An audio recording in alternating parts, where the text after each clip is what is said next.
Thank you for tuning in, and welcome to Errant Update!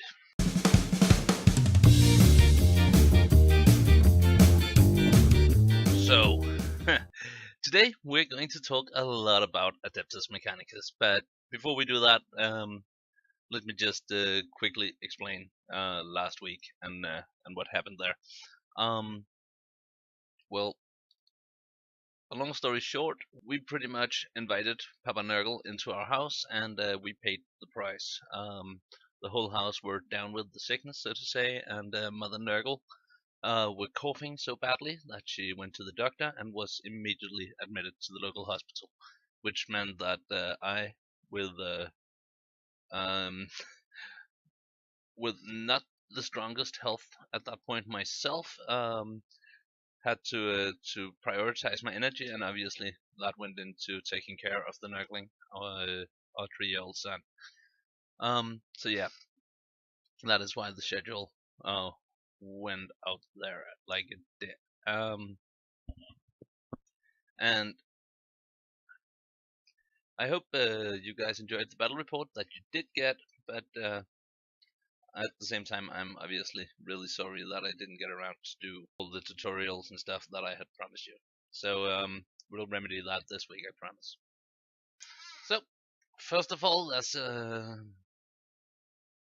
let's take a quick look at last week's comments. We have Wolf Brother Mythos from Frost and Fist, who's mentioning that while the Mortarion model looks really good, the Blade of the Scythe could have been a bit simpler, and that would have done wonders for the model. And I totally agree. I think I actually mentioned that in earlier video where I talked about him, but forgot in the update. And yeah, I agree. That weapon looks way too much like a weird sex toy for my taste. But yeah, I hope again that a different paint job and perhaps some filing down the most extreme details can remedy that. Henry Mendes mentions that Errant Academy will be a great addition to the channel. I'm glad. Really looking forward to it. And also, he asks how people who don't use social media can send pictures and stuff. And at the credits, at all my videos, basically, there is an email that I check daily. It is errantpainting@gmail.com, and of course you can send emails to that too. I always see them. I might be a few days before I reply, but I read them the same day. So, and then I have a couple of comments. Idikbeer and Nightwing, who are both mentioning that the updates are good to listen to while painting. I'm glad. Again, that was the original idea for making this channel. That I figured I enjoy watching YouTube while painting, so others might benefit from what I could contribute with. And my main man Mendes has sent me some pictures of his Shadow War Armageddon table, and oh boy, I feel so guilty for not painting up my stuff now, because that looks so great. Also, I have been eyeing that mat from Deep Cut Studio, if I'm not mistaken, and it was actually on my wish list this Christmas. And I still really want to pick it up because it is a gorgeous map. But enough about the map. That scenery, wow, love the paint scheme. Actually, I think the paint scheme I chose is a bit boring now, and just the fact that there is so much of it. I mean, I have a lot of Mechanicus scenery, but man, I mean, it's taken me hours just to get that one building almost done. So yeah, I need to step up my game because wow, that is a lovely table, and I really like how it seemed to be the complete line. Actually, we have the Promethean pipelines, we have the containers. I think we have all the different elements from the Mechanicus thing, and just wow. and so many lovely little details, like the fuel cans placed here and there, and the color variation. I mean, I've seen a lot of people who just sprayed this stuff metallic and called it a day, and this is way beyond that level. I mean, I wouldn't be surprised to see scenery painted like this at Warhammer Worlds and stuff like that. Yeah, I'm almost lost for words. I'm so gonna get into painting my scenery up too. I need prettier tables, because if this is to set a standard, then I need to get in the game. And a huge thanks, Henry, for sending me this. It is very inspirational, and boy, it looks good. I'd love to drop by and play a game with you and your boys at some point. But yeah, as said, this episode will largely be about AdMech. And we're starting with an army update, showing off the small force I have. And after that, we're going to talk about the new release, what's in the book, what do I like about it, what do I don't like about it, and how do I see it play into the meta of 8th edition. So I'll be right back after this army update.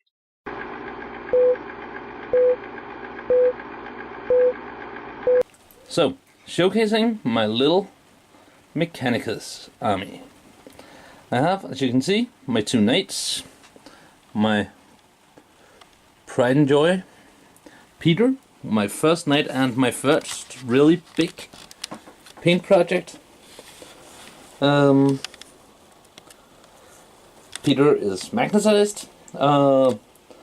He was not originally, so I had to go in with a hobby saw and cut off his arms when the Crusader sprue came out, and I wanted to be able to swap guns, and I drilled a magnet into his top shield to be able to put on the missiles, and the same, of course, the chainsword is also now magnetized so that I can swap it for another gun or the big fist. And Anne-Marie, my Archeon, she was, like Peter was the first big model, she was the first, the first Forge World thing I ever painted, I think. And both of these are done by mainly by brush and by rattle can and masking tape to get the bigger surfaces. This was way before I had an airbrush. So I imagine that the knights I'm going to add to my army will be way faster to paint than these two were. Then I have a single unit of Vanguard with the leader magnetized and one other guy. I think it's yeah, this one magnetized so that he can get the various unit upgrade equipment. And I have the magnetized bits for both of them, but I haven't painted them yet.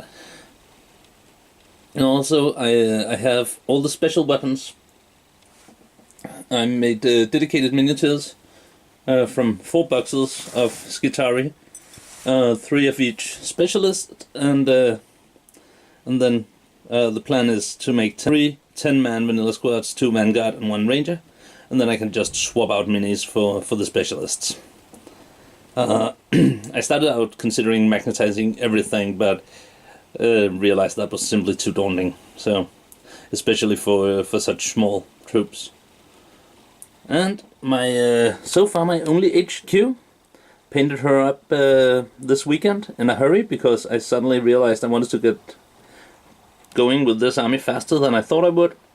She is from Wargaming exclusive. I bought her to be an AdMech themed Inquisitor for Shadow War, and then never got around to paint her up for that, and now she'll pose as an engine seer until I can get my hands on more Wargaming exclusive models, because I really like what they're doing, and I want my Tech God army to have some more personality, but more about that later.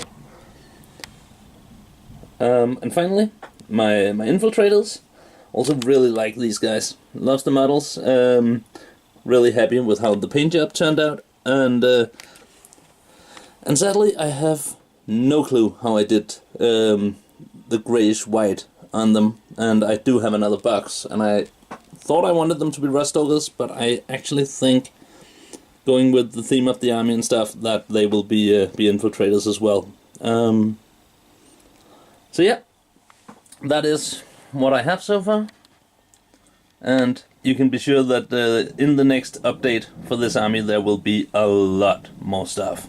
Hopefully also a lot of third-party models, because there is plenty of small companies out there that do great-looking Mechanicum stuff, and I really want to expand with that. I also hope that Games Workshop and Forge World can figure out to make an Imperial Armor Index Adeptus Mechanicus, but once again, we'll talk about that back in the studio. So let's go back there.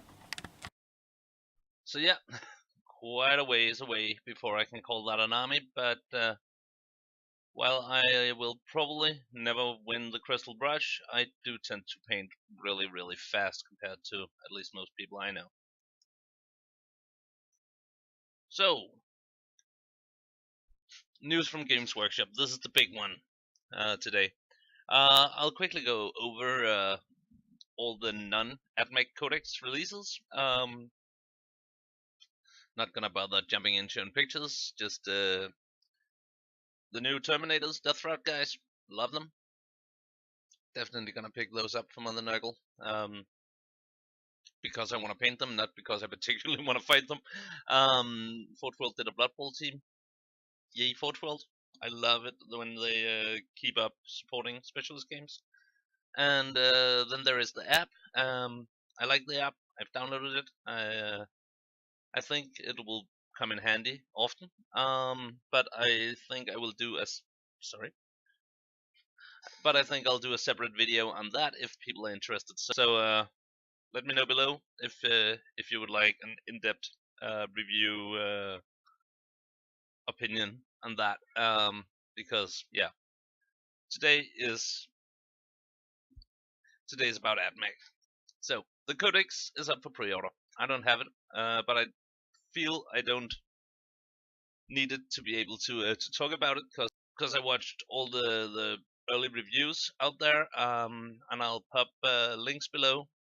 Again, down in the description. For the two reviews, I think you need to watch to pretty much know all there is to know. One is pretty salty, not impressed, and the other is the guys over at miniwargaming, and they take a pretty neutral, positive angle on it. So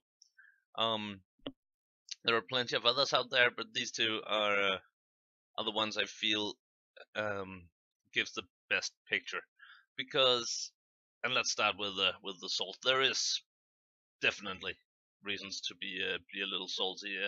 I feel I say we, even though I have a very small AdMech army, I feel we as AdMech players have been lured into spending money on an army that really never got the attention it deserved. I mean, last edition I bought 3 codices just to put the army together, and then I had to fill out crazy formations to field it properly, and I gave up. And now, or rather, when the indexes hit, I was basically, it felt like they took an army that really had a hard time working without formations and chose to nerf all the units, and that made very little sense to me, to be honest. So many important special rules were gutted, and sorry. Yeah, generally, looking at Index Imperium 2, I was not about to pick them up yet, and I was like, they just need a codex, because we know from the rumor mills that there were some more robots that were supposed to be in the first codices, but didn't make it due to time. We knew that the knights would be incorporated into to AdMech, which in my mind meant a lot of really cool synergy between the various units. And now the codex is here, and it's kind of like back in Shadow Armageddon, where I felt the Skitarii unit were written by somebody who really didn't like Skitarii and didn't make any effort to understand what made the faction interesting. I kind of feel the same here. There is definitely more. There is some great combos and synergy once you get into it, but if one of the old armies deserved some extra attention, it is definitely AdMech. In my opinion, at least. The few things they had that I thought was really cool: Army Wide, Feel No Pain, really nice handguns on cheap guys. Yeah, it's not really there anymore now, is it? I mean, the Ranger rifles are now just worse bolt rifles instead of better bolt guns. I feel. Um, and it still confuses me why they refuse to port over some of the older boxes to AdMech. I get that they have a very specific look, but everything Imperium is made by AdMech, so why can't they keep a few rhinos for themselves or use drop pods from their spaceships or stuff like that? It just doesn't make any sense in my mind, and I get why they can't have land raiders, because somewhere in the law it's stated that the Emperor reserved the land raiders for the Adeptus Astartes and declared that they were only for them. Yet it seems that the Inquisitors and the Custodes didn't get that memo, because it seems that they can take land raiders. And also just well, hell, some Imperial Guard tanks would make perfect sense for AdMech as well. But no transports, no flyers. Well, there is a lot to wish for there that they chose to not add. And all in all, that makes the new codex seem a bit bland. I do like that they made the different forge worlds. As some of you know, I made up my own. Or actually, it's not. It's a death world with a night house and a manufactorum supporting that night house. So my army is pretty much a tech guard for a knightly order. And for me, it's great that there is an army option where my units get stealth basically, because that fits in the theme. I really like that. It's obviously not the most powerful one because that is Mars by far, which is a bit of shame that Belisarius Call and the synergy with everything Mars makes it the obvious choice for competitive players. But I like that there is some variation. And I really look forward to dig into to the book and find all the little combos. So that will be great, obviously. But yeah, watch the salty review below that that sums up pretty much what I felt when I first started to get an impression of what kind of book they've given us. Worst thing in the book, I think, is that the knights are pretty much just copy pasted from the index and slammed in there, with no real synergy to the army except for a couple of stratagems that me. That's a shame. It smells of an individual knight codex, which I thought we've moved past. Also, I feel like the whole release and what we've seen of mentions of Dark Mechanicum and Renegade Knights and Knightly Houses and all that, it smells of pushing the models that they have not sold a lot of to repack so that they will be dual kits for Dark Mechanicum 2, and I fear that they will do like old Games Workshop and just make new book, better rules, go buy it all again, or buy it if you didn't buy it before too. There is a money grab in there somewhere, and I really don't like it. I've been buying hugely into New Games Workshop, and this is just not cool. That said, my army was always intended to function as dark or regular Mechanicum, depending on where in the timeline of Awesome, my own little planetoid, depending on where in the timeline I played them. Because there is a plot with Malak or Malice or whatever you want to call him going on there, as you will see in future narrative campaigns and stuff. And that's the black and white colors. But yeah, it could have been so much more. Also, when I noticed that the knights had house world and not forge world keyword, I rushed to my index Astra Militarum, and all the titans have Titan Legion and not forge world.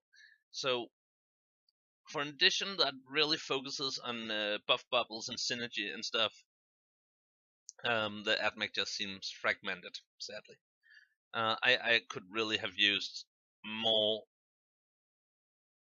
buff bubbles, synergy, fun stuff where you could do funny combos, pretty much like you could with all the formations that I hated in last edition because they told me what to do. But yeah,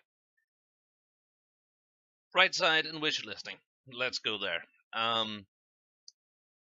It is the first army I'm playing myself that gets a book, and that is nice. I will be building up the army. I am not going to buy into to the whole. Now you have to go buy 4 boxes of 5 Electro Priests to get a Fulgurite Electro Priest unit that can actually do stuff. What I will do instead is I will make my own, aiming at making a unit of 20 cost around the same as a unit of 5. And I will, of course, make a tutorial on building and painting those. I can spoil that it includes a bit of green stuff. It includes a box of 20 Chaos Marauders from Age of Sigmar, or Fantasy if you will, and some head swapping and a bit of conversion work. And it will be great fun to do, and I predict that I'll end up with a solid unit that fits the look of my army better than if I just went and spent all my money on monks. So yeah, there is that, and always love a great opportunity to do something fun. So actually, I'm not gonna complain about that. Though I am still annoyed that they're pushing the worst unit in last edition so damn hard by giving them the better rules and mentioning them in every article and stuff. I think that is an old an old Games Workshop move in the new Games Workshop setting. Oh no! Enough about that. Enough about that. Kind of had to to let it go actually. Another thing that I feel should be just over the horizon is an Imperial Armor Index Adeptus Mechanicus, and try to say that 10 times fast. First of all, we didn't see the Skitari Forge World update kits in Index Astra Militarum, so there should come a book with those, right? And while they're at it, they have a huge line of Mechanicum stuff over at Forge World that could fill in all the gaps that we're complaining about. They could add the unit variations, they can add a lot of interesting HQs, they could add the flyer, the transport, all the shebang, and they wouldn't have to make a single new model for it. Just make that book and take that extra time to make it interesting. Even though it's an index, if it's an index, they should add some lore. But even better, they should just do pretty much a codex, a Forge World codex. Would make sense, right? That Admex codex were released by Forge World rather than Games Workshop. That's actually funny.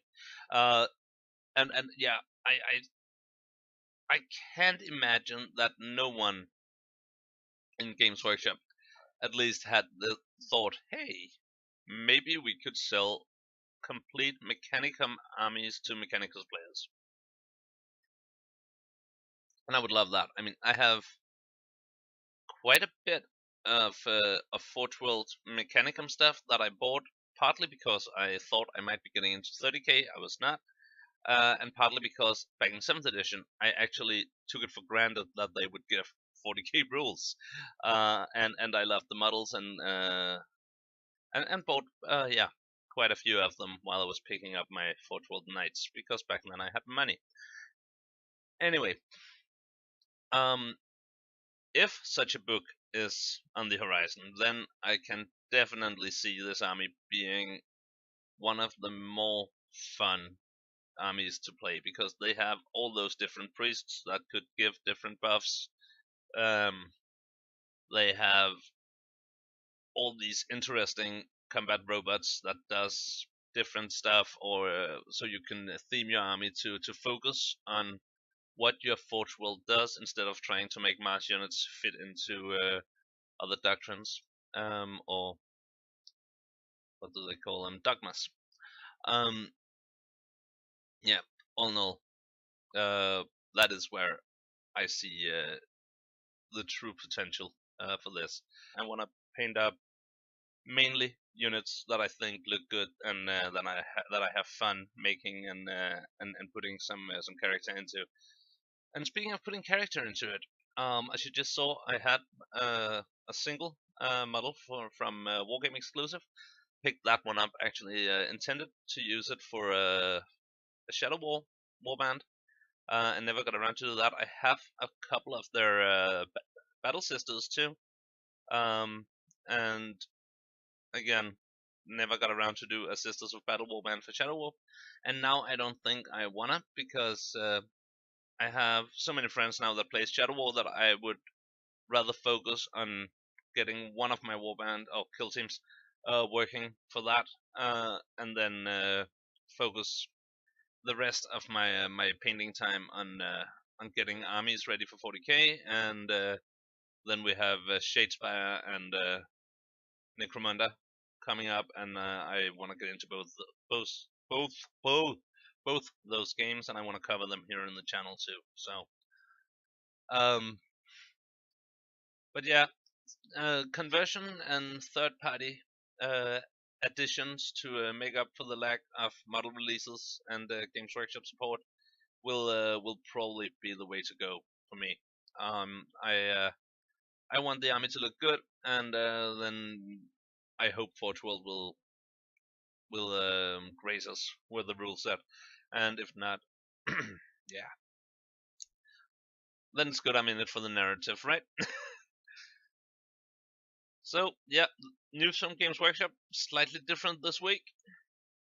This week on Errant painting. Rook! So first of all, of course, Wednesday and Friday, the videos I promised you last week will be made. I haven't even filmed them yet, but they will. My health is less of an issue this week, even if I still have a killer headache all the time. So yeah, Wednesday we're painting up Plague Barrows, and it will be fun, and they will look good, and I look forward to it. And Friday we're painting up the Nerf gun, because we need that to be ready for the raffle, right? So of course. Other than that, because I feel like I kind of owe you a treat, we're gonna fill out all the other days this week with some sort of upload. I can promise you an episode of Mother Nurgle. Woohoo!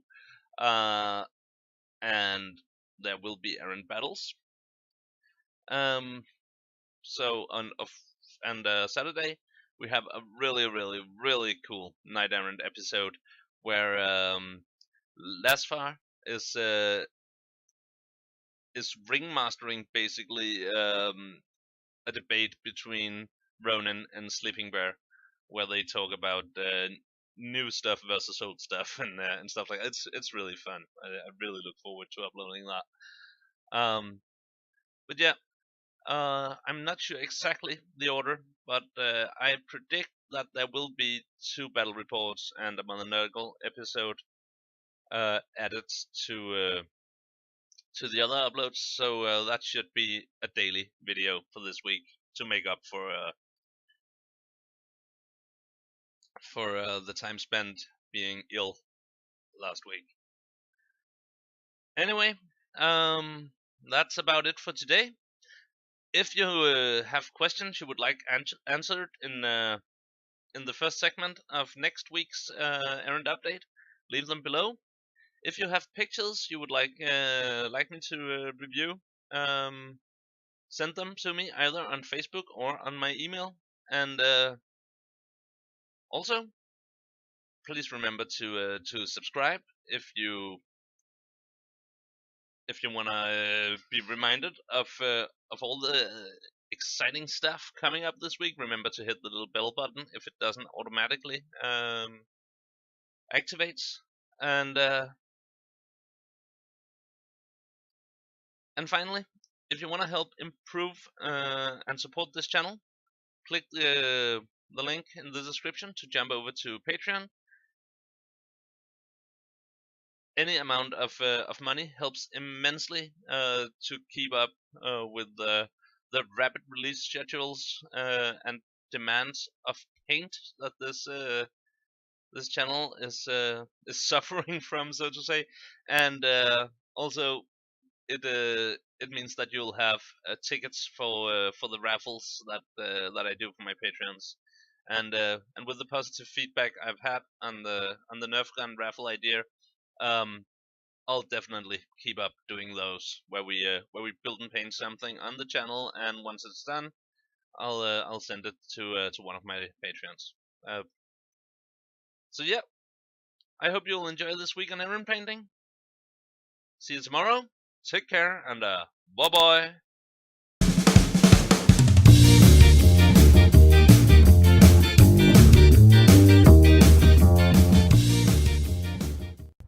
I'd jump right in that volcano if I wasn't so good at whistling.